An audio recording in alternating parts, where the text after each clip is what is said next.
The garage light flickered like a dying star, casting jagged shadows across the driveway. I stood frozen, toolbox in hand, staring at my neighbor Jake, who leaned against his pickup truck, his breath visible in the crisp Ohio evening. His simple request, "Can you fix my light?"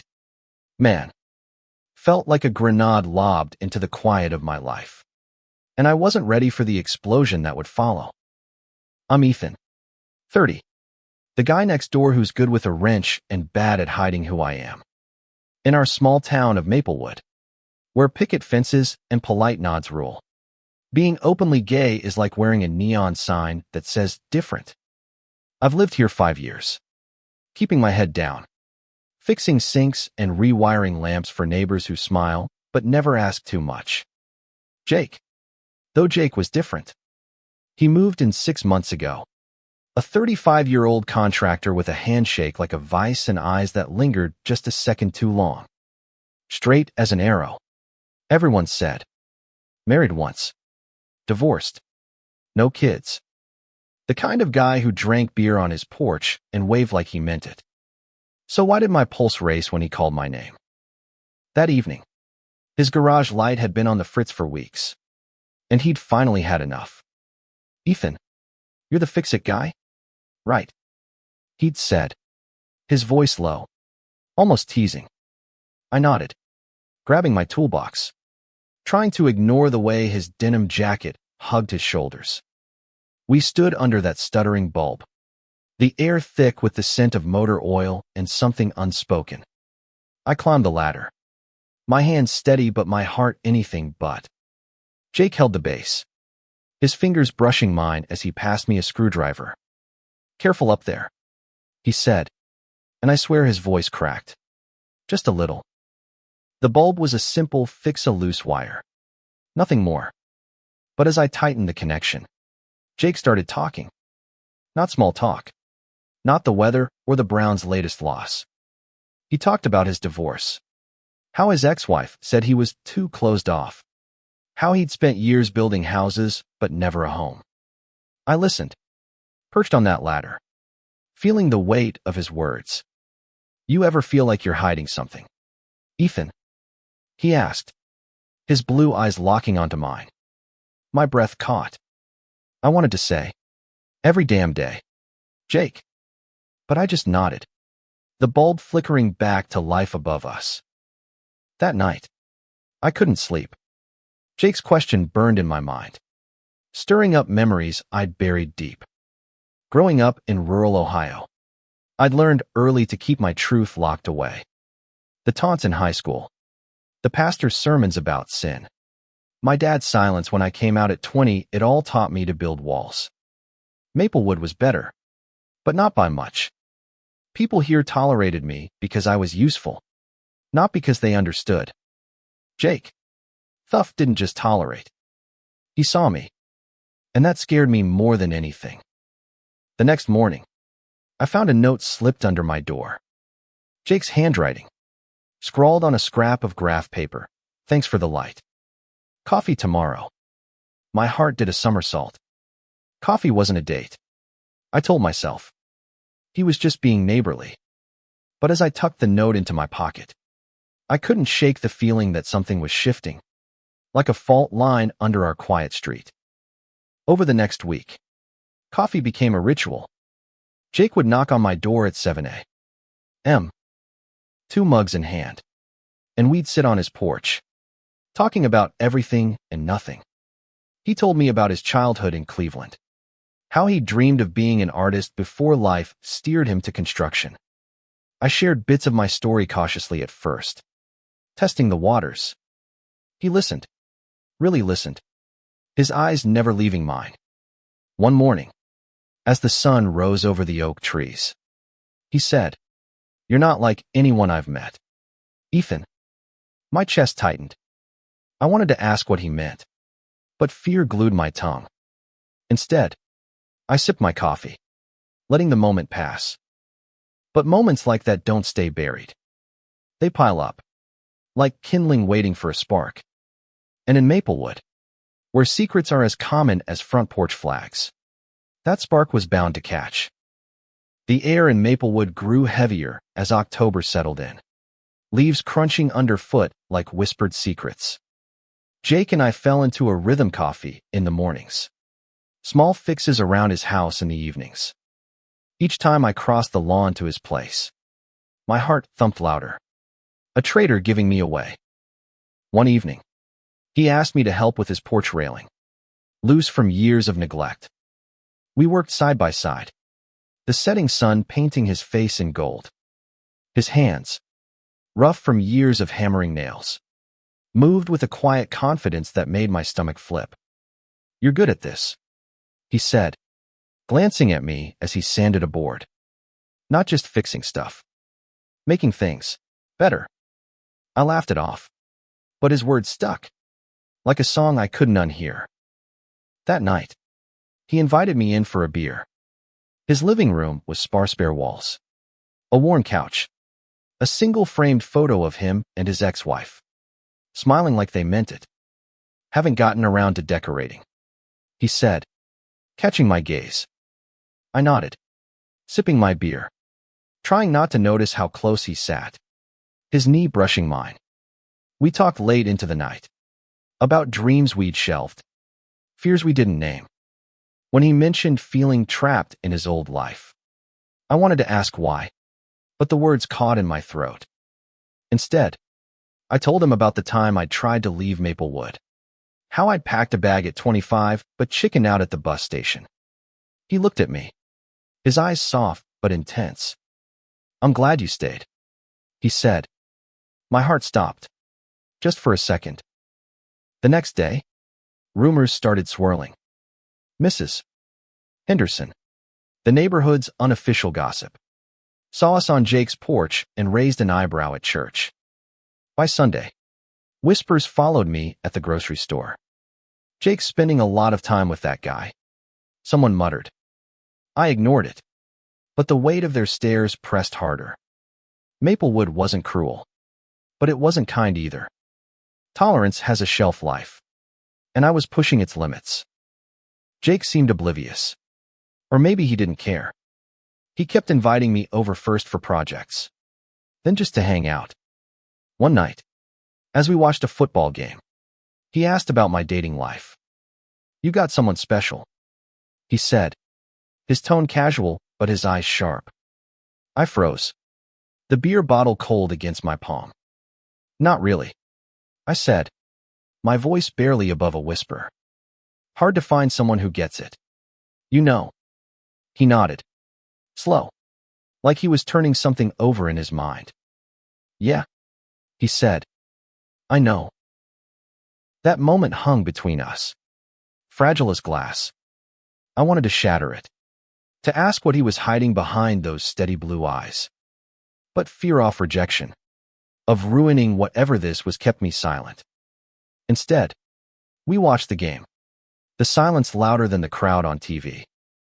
Days turned into weeks, and our routine deepened. Jake started texting messily memes at first, then longer messages. Late at night. "Can't sleep. You ever think about what you'd do if you could start over?" I'd stare at my phone, heart racing, typing and deleting replies. One night, I took a chance. "Yeah, I'd be braver." He didn't reply for hours, and I thought I'd screwed it up. Then, at 2 a.m., "Me too." The next morning, he showed up at my door, unshaven, eyes tired but bright. "Got another project," he said, holding up a broken lamp. But when we got to his garage, he didn't talk about the lamp. He talked about his dad, a stoic man who'd taught him to be tough, to bury anything that didn't fit. "I'm tired of burying stuff, Ethan," he said, his voice raw. I stood there, toolbox forgotten, feeling the ground shift beneath me. He was close in for a moment. I thought he might lean in, but he stepped back, running a hand through his hair. "Sorry," he muttered. "Didn't mean to unload." I wanted to tell him to keep unloading, to let me carry some of it. But all I said was, "It's okay." Because in Maplewood, Some things are too dangerous to say out loud. Winter crept into Maplewood, frosting the windows and tightening the town's gossip.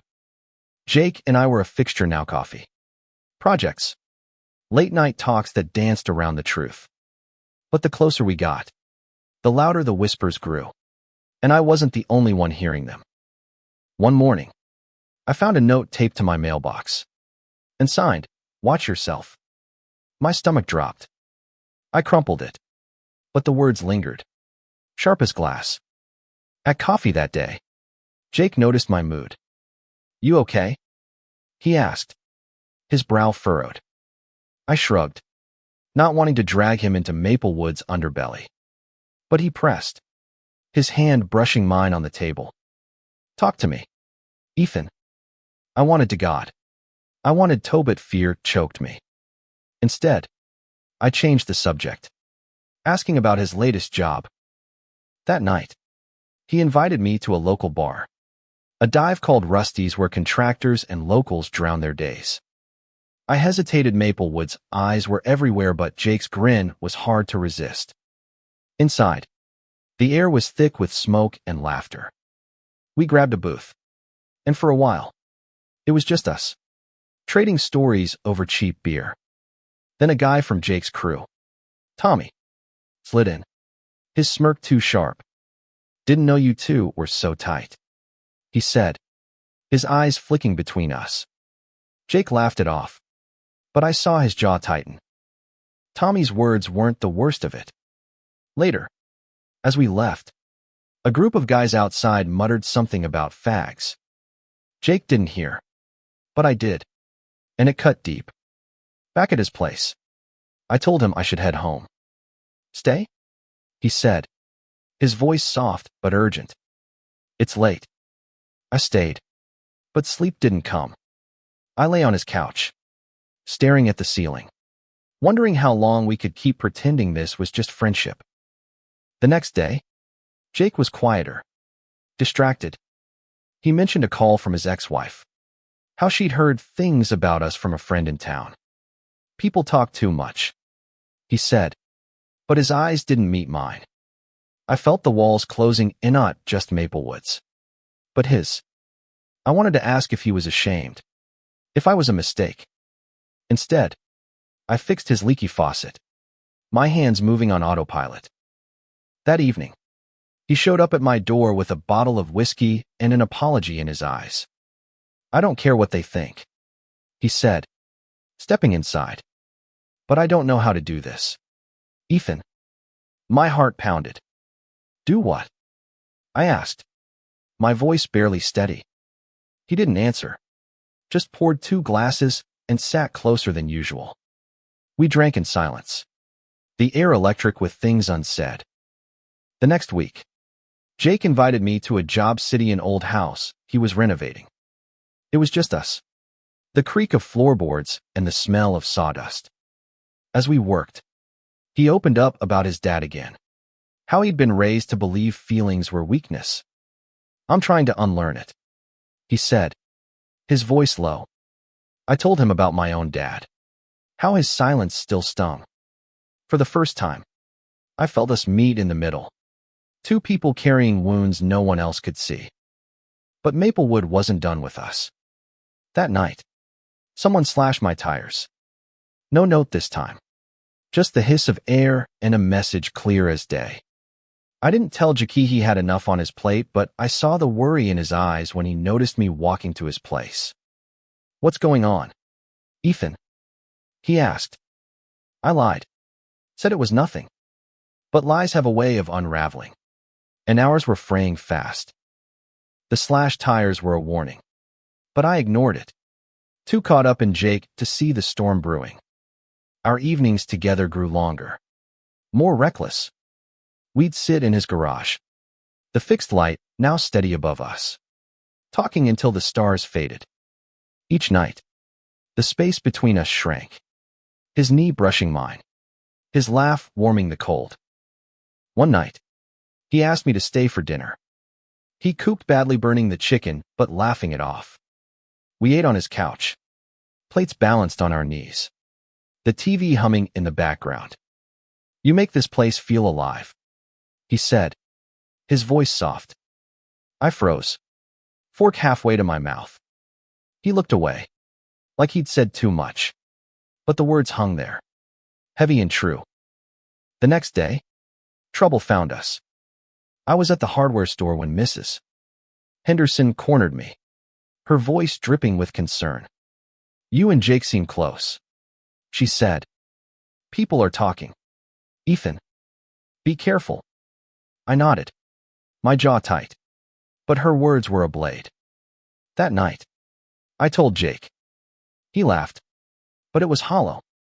Let him talk, he said. But I saw the flicker of doubt in his eyes, and it scared me. A week later, we went to Rusty's again. Bad idea. Tommy was there, drunk and loud, throwing around slurs like confetti. Jake stood up, his fists clenched. Shut up, Tommy, he growled. The bar went quiet, all eyes on us. Tommy smirked, but backed off. Outside, Jake was shaking not from anger, but something deeper. I hate this town sometimes, he said. I wanted to touch him, to steady him, but the streetlights felt like spotlights. Back at his place, he paced, his walls crumbling. I don't know what I'm doing, Ethan, he said, his voice breaking. I've never felt like this. My heart stopped. I stepped closer, close enough to feel his breath. Felt what? I whispered. He looked at me, his eyes raw, searching. Then he kissed me hard, desperate, like he'd been holding it back forever. The world tilted, and for a moment, it was just us, the garage light glowing above. But the high didn't last. The next morning, Jake was distant, his smile forced. Last night was a lot, he said, avoiding my eyes. My stomach sank. I wanted to ask if he regretted it, but fear stopped me. Instead, I nodded, pretending it was fine. But it wasn't. The town's whispers were louder now, and Jake's crew started pulling away. He didn't say it, but I knew he felt the pressure. Then came the brick. It crashed through my window at midnight, wrapped in a note, leave. I called Jake, my voice shaking. He was at my door in minutes, his face pale. This is my fault, he said, staring at the glass on my floor. I shook my head, but he wouldn't hear it. I'm not worth this, Ethan. Those words hurt more than the brick. I wanted to scream that he was worth everything, but all I did was clean up the mess. His silence louder than the shatter. The brick changed everything. Jake stopped coming over.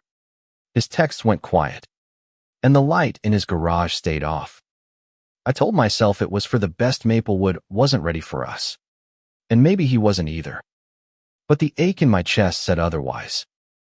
I kept busy, fixing pipes and painting fences. But the town felt colder. Whispers followed me everywhere: grocery store, gas station, even my own driveway. I found another note in my mailbox: you don't belong. I didn't tell Jake this time. He was pulling away, and I wasn't going to beg him to stay. One night, I saw him at Rusty's, sitting alone at the bar. I almost turned back, but he spotted me, his eyes tired but warm. Hey, he said, sliding a beer my way. We talked, carefully at first, like we were tiptoeing around broken glass. He apologized for ghosting me. I freaked out. He admitted. That kiss, it was real. Ethan. Too real. My heart leapt. But I stayed quiet, letting him talk. He spoke about his dad again, how he'd been taught to be someone he wasn't. I'm trying, he said, but it's hard. I told him about the notes, the brick. His face darkened. Why didn't you tell me? He asked, his voice sharp. I shrugged, not wanting to admit how much his distance hurt. He reached for my hand under the table, his touch tentative but firm. I'm not running anymore, he said. I wanted to believe him, but Maplewood's shadow loomed large. The next day, he showed up at my place with a plan. "We're fixing your window," he said, toolbox in hand. We worked together, the silence comfortable for the first time in weeks. As we finished, he looked at me, his eyes steady. "I don't know what this is," he said, "but I want to figure it out. With you." My throat tightened. I nodded, too overwhelmed to speak. But Maplewood wasn't done. That night, someone spray-painted a slur on Jake's truck. He saw it before I did, his face pale as he scrubbed it off. "This is on me," he said, his voice hollow. I grabbed his arm, forcing him to look at me. "It's on them," I said. "Not us." For the first time, he didn't pull away. We started being more careful, fewer public outings, more nights at my place. But the tension grew.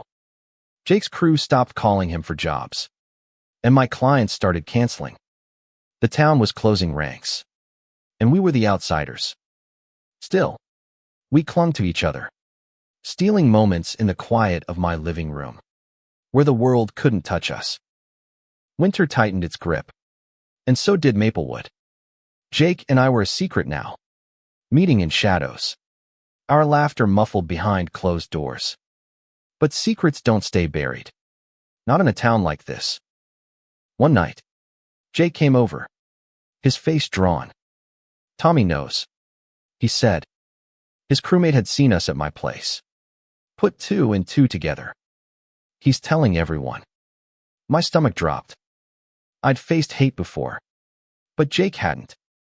I saw the fear in his eyes, but also something new, defiance.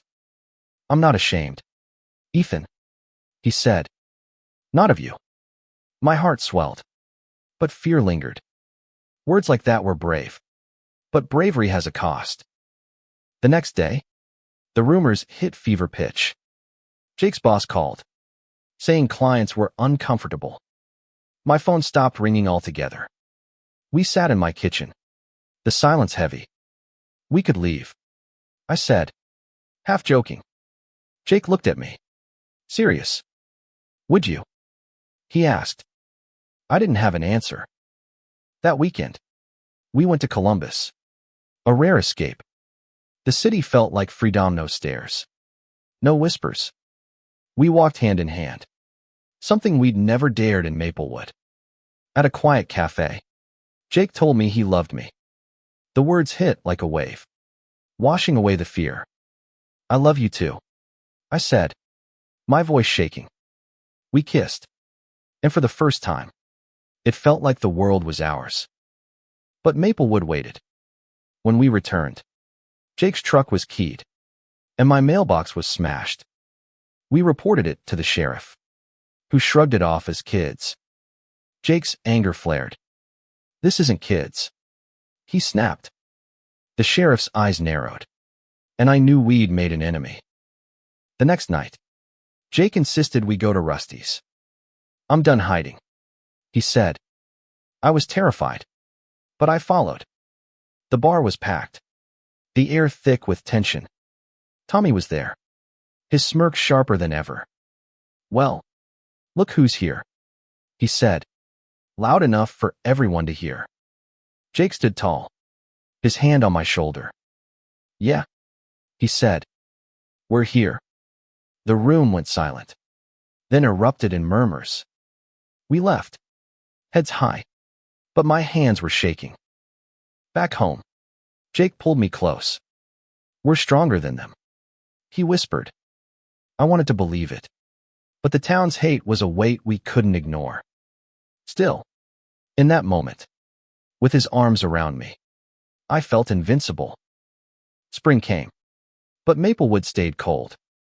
Jake and I were outcasts now, our lives shrinking to my house, his garage, and the rare escape to Columbus.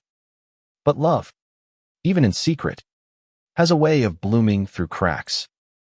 One morning, Jake showed up with a plan. "Let's fix up your backyard," he said, his grin boyish. We spent the day building a garden, flowers, herbs, A small bench. It was ours. A piece of the world no one could touch. As we worked, he talked about leaving Maplewood, starting over somewhere new. You'd come with me, right? He asked, his voice soft. I nodded, my throat tight. For the first time, I let myself imagine a life where we didn't have to hide. But the town had other plans. That night, someone set fire to my shed. The flames were small, quickly contained, but the message was clear. Jake was furious, ready to confront the whole town. I stopped him, knowing it would only make things worse. We can't fight everyone, I said. He looked at me, his eyes fierce. I'd fight the world for you, Ethan. The next day, we met with a lawyer in Columbus. She warned us hate crimes were hard to prove, but promised to help. It wasn't much, but it was something. Back home, Jake started packing, his face set. We're leaving, he said, not running choosing. I agreed, but fear gnawed at me. Maplewood was all I'd known, and starting over felt like stepping off a cliff. We kept our plans quiet, but secrets leak. Tommy confronted Jake at a job site, calling him out in front of the crew. Jake didn't back down. I love him, he said, loud and clear. The words echoed in my head when he told me later, his voice steady despite the bruises on his knuckles. Tommy had swung. Jake swung back. That night, we sat under the garage light, the place where it all began. I was scared to feel this, Jake said, his hand in mine. But you make it worth it. I kissed him, the light steady above us. And for a moment, Maplewood didn't exist. We left Maplewood in June, our trucks loaded with what little we couldn't leave behind. Columbus welcomed us no fanfare, just open skies and a chance to breathe. The garage light, the one that started it all, came with us, mounted above our new apartment's balcony. Our first night, we sat under it, the city humming below. Jake traced circles on my hand, his smile soft. We made it, he said. I nodded, but the weight of Maplewood lingered, its hate, its lessons, its scars. We'd lost friends, jobs, a sense of home, but we'd gained each other, and that was enough. In Columbus, we built a life. Jake took art classes, his old dream flickering back to life. I opened a small repair shop, my hands still happiest with a wrench. We weren't loud about who we were, but we didn't hide either.